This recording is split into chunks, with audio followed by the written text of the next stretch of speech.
थोड़ा look sir या ma'am look या सर या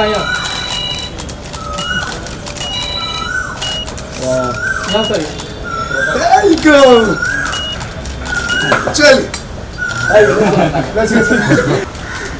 तरह के यहाँ sir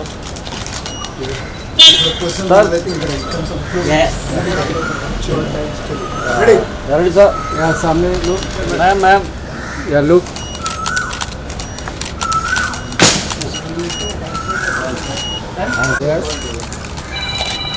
look Chin down chin down थोड़ा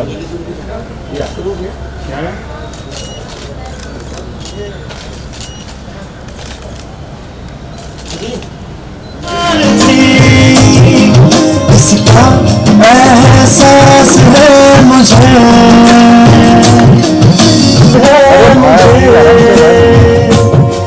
वो तो मेरा पहला प्यार थे इसका एहसास है मुझे इसका एहसास है मुझे इसका एहसास है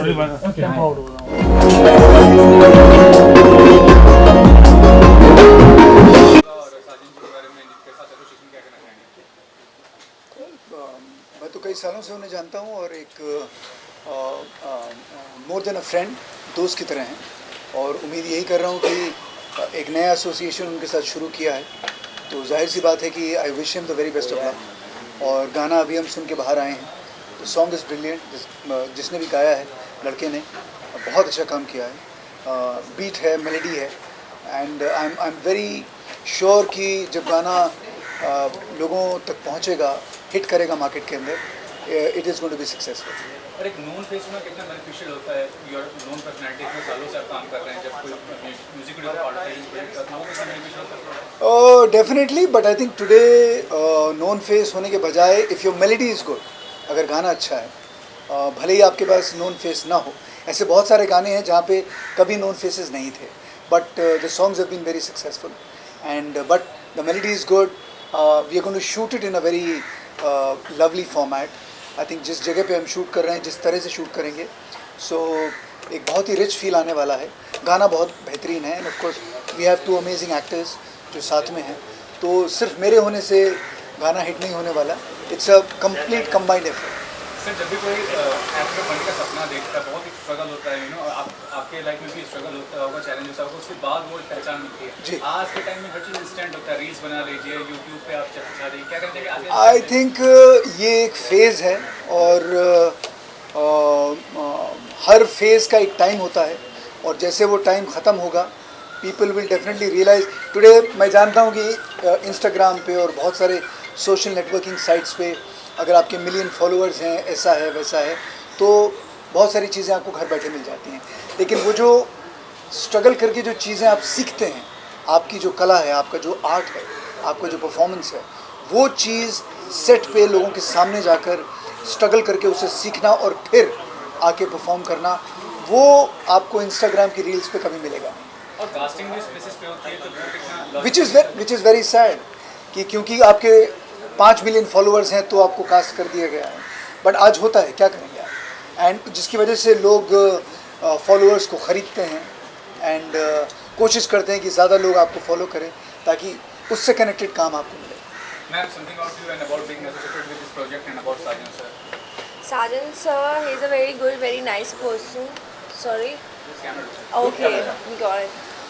तो like when I was came first time in Mumbai तो लाइक साजन सर से मैं मिली थी एक ऑडिशन के लिए बट लॉकडाउन के वजह से मैं वापस चली गई तो अभी मैं जस्ट वापस आई हूँ 3-4 months go and I just like Sajan sir का कॉल आया कि एक बहुत अच्छा सॉन्ग है एंड विल डू लाइक या okay but he is a very good guy very nice guy like मैं इनको 3-4 साल से जानती हूँ लॉकडाउन के पहले से तो मे बी ये फर्स्ट प्रोजेक्ट है तो एक्सपीरियंस विल बी गुड या विल रॉक। सर आपका बताइए एसोसिएशन जो है और आपका गाना भी इतना हिट हुआ तो वो पॉपुलैरिटी कितना बेनिफिशियल रहेगी इस प्रोजेक्ट के लिए? लेट मी टेल यू, वो गाना, उस गाने में मुझे लिया ही इसलिए था क्योंकि मैं पहले से फेमस था। तो ये जो फॉलोअर्स है, जो मेहनत से ही एक्चुअली मिलते हैं, किसी को कोई चीज़ मेरे हिसाब से यूं ही नहीं मिल जाती है। तो बात सिर्फ इतनी सी है कि लोगों को लगता है कभी कभी, जैसे कि अमन सर का एक पर्सपेक्टिव था, बहुत अच्छा लगा मुझे वो सुन के भी। But sir I would like to say, इंसान को जो चीज़ें मिलती है उसका मे बी उसने भरपाई पहले कहीं और किया होता। Don't you believe this? कहाँ पर? वो कहाँ पर उसकी लाइफ, जैसे कि सपोज इफ आई से मेरे को ये 2 मिलियन मिल गए जो घर पे बैठे मैं कमा रहा हूँ, उसके पहले जो मैंने भी बहुत स्ट्रगल किया है जिस वजह से ये चीज़ मिली है। तो दुनिया में किसी को भी आई बिलीव कोई भी चीज़ यूँ ही नहीं मिलती। नहीं, लेकिन अमन सर जो बोले, जैसा आप बोल रहे हैं, आप भी सही हैं अपनी जगह पे, लेकिन ज़रूरी नहीं कि जो डिजर्व करता है उसको ही मिले। नहीं, इनकी एक बात जो सही थी कि फॉलोअर्स देख के किसी को भी ले लेते, ये बात इनकी बहुत सही क्योंकि थी। बहुत लोग ऐसे फॉलोअर्स हैं जिनमें कोई भी एग्जैक्टली, नहीं है, कुछ हाँ भी नहीं है। एग्जैक्टली। तो वो उसके बारे में तो यहाँ पे यही बात है कि इन्होंने ये जो बात कही है कि बिना उस चीज़ के जो उनका टैलेंट है अबाउट द सेम थिंग जो हम करने जा रहे हैं, तो उनके सिर्फ फॉलोअर्स है तो उनको उठा लिया। ये नहीं देख रहे कि उनके अंदर बाकी सारी क्वालिटीज़ है या नहीं, सिर्फ क्राउड गेन कर रहे हैं। देखिए, ऑनेस्टली स्पीकिंग, हर इंसान बॉम्बे में एक एक्टर, एक अभिनेता बनने आता है। जब वो एक्टर नहीं बन पाता है, फिर वो बाकी सारी चीज़ें, चलो ये नहीं तो ये हुआ, ये नहीं तो ये हुआ, this is a fact. Exactly. The main thing is कि जब आप अकेले खड़े होते हैं कैमरा के सामने, कोई म्यूज़िक नहीं होता है, कोई आपको डायलॉग देने वाला नहीं होता है। व्हेन यू आर स्टैंडिंग, आपके पास 10 लाइनें होती हैं जो आपके दिमाग में होती हैं। आपको लाइट लेनी होती है, आपको पोजीशन लेनी होती है, आपको इमोशन दिखाना होता है, आपको पैशन दिखाना होता है, और सारी की सारी चीज़ें प्रोडक्शन के दायरे में आप करते हैं। हाफ द थिंग्स जो I am not a great follower of Instagram and all the reels में पीछे म्यूजिक बज रहा है, you are just emoting and moving, that is not performing at all. जब आप सही मायने में जैसे करते हैं ना, आप नंगे खड़े होते हैं, लाइट होती है, पोजीशन होती है, डायलॉग्स होते हैं, और आपको इमोट करना होता है। प्रोडक्शन का प्रेशर होता है, सूरज नीचे जा रहा होता है, ये सब आप लोग जानते हैं। And you have to perform, you have to cry, you have to dance, you have to sing, and at the same time keep the producer happy. ये सबके बस की बात नहीं। So things which are happening in the house, आज ये एक दौर है, एक फेज़ है, ये फेज़ ख़त्म होगा। रियल जो एक्टर्स हैं, परफॉर्मर्स हैं, वो अपने आप सामने आएंगे। और मतलब 15, 20, 25 लंबे समय से यहाँ पे क्या बदलाव आया है? अच्छा बदलाव आया है या कंप्लीट?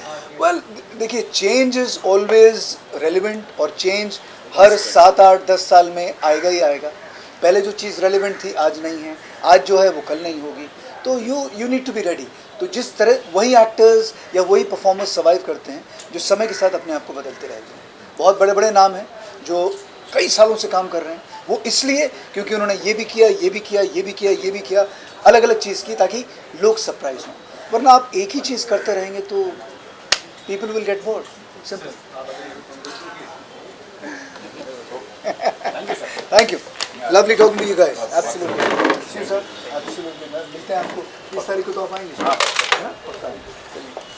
ये जो गाना आपका आ रहा है, ये 90s के दौर का है, जैसे अभी हाल फिलहाल पता चला अमीन सर ने कहा था। तो ये किस तरह का एक मेलोडी, किस तरह गाना है और कैसे ख्याल है इस गाने का? देखिए, हिंदुस्तान की पॉपुलेशन है करीब 130-135 करोड़, जिसमें 100 करोड़ के तो दिल टूटे हुए हैं जी। तो मैंने उनको ध्यान में रख के ये गाना बनाया कि जब दिल टूटता है तो आदमी को संगीत की ज़रूरत पड़ती है, म्यूज़िक की ज़रूरत पड़ती है। तो बस ये वैसे ही म्यूज़िक है, लोगों के दिलों को जोड़ने का काम करेगा, कनेक्ट करेगा। ये इमोशन है इसके अंदर, और इमोशन इंडिया में तो इमोशन ही चलता है। और आजकल वैसे भी ओरिजिनल गानों की एक अलग डिमांड ऑफ कोर्स है, म्यूजिक Yes, काफ़ी yes. चल रहा है फिलहाल, बूम हो रहा है 90s की जी, तरह। जी, जी, जी। तो वो भी एक शायद एक अच्छी चीज़ ये भी है। हाँ हाँ। मैम, आपसे जानना चाहेंगे ये जो गाना है, आप इस गाने से कैसे जुड़े, किसने अप्रोच किया, क्या कुछ बताएंगे उस बारे में? नहीं, मैं सालन सर को मैं जानती हूँ, मेरे बहुत अच्छे फ्रेंड हैं, तो इन्होंने ही मुझे इस गाने के लिए कास्ट किया।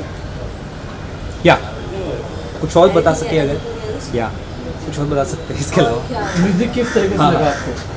म्यूज़िक अच्छा है, और म्यूज़िक से भी बेस्ट है स्टोरी। स्टोरी मुझे बहुत पसंद आई, लाइक मुंबई की लाइफ से बहुत कनेक्टिंग है। आप जब स्टोरी लिखेंगे तो इट्स लाइक ट्रायंगल है, लव का ट्रायंगल। अच्छा, स्टोरी बहुत अच्छी, बहुत इंटरेस्टिंग स्टोरी है। मौसम भी आ चुका है, तो बारिश की जो कुछ झलके इस मूवी में इस मतलब बारिश गाने। की झलके तो दिखेंगी जो दिखेंगी, लेकिन हाँ आंसू जरूर पानी की बारिश की तरह आंखों से निकलेंगे लोगों की। मैम अमन सर के साथ काम करके किस तरह का एक्सपीरियंस था, क्या क्या सीखा? नहीं Like, अभी अभी हुआ काम नहीं है, करेंगे। काम अच्छा काम करने वाला, हाँ हाँ काम करने वाला, कितने एक्साइटेड है? वेरी हाँ, गुड एक्सपीरियंस, क्योंकि मेरा फर्स्ट गाना है और वो भी अमन सर के साथ और जुबिन शाह के साथ, तो ऑफ कोर्स हम लकी कि मेरा फर्स्ट गाना इतने एक्सपीरियंस लोग के साथ आ रहा है। कुछ बातें हुई सर आपकी भी अमन सर से गानों के बारे में, इस गाने के बारे में? मैं तो क्या ही बताऊँ, अब तक बातें हुई नहीं है, जो हुई है आप लोगों के सामने ही हुई है, कुछ छुपा नहीं है अब तक तो आपसे।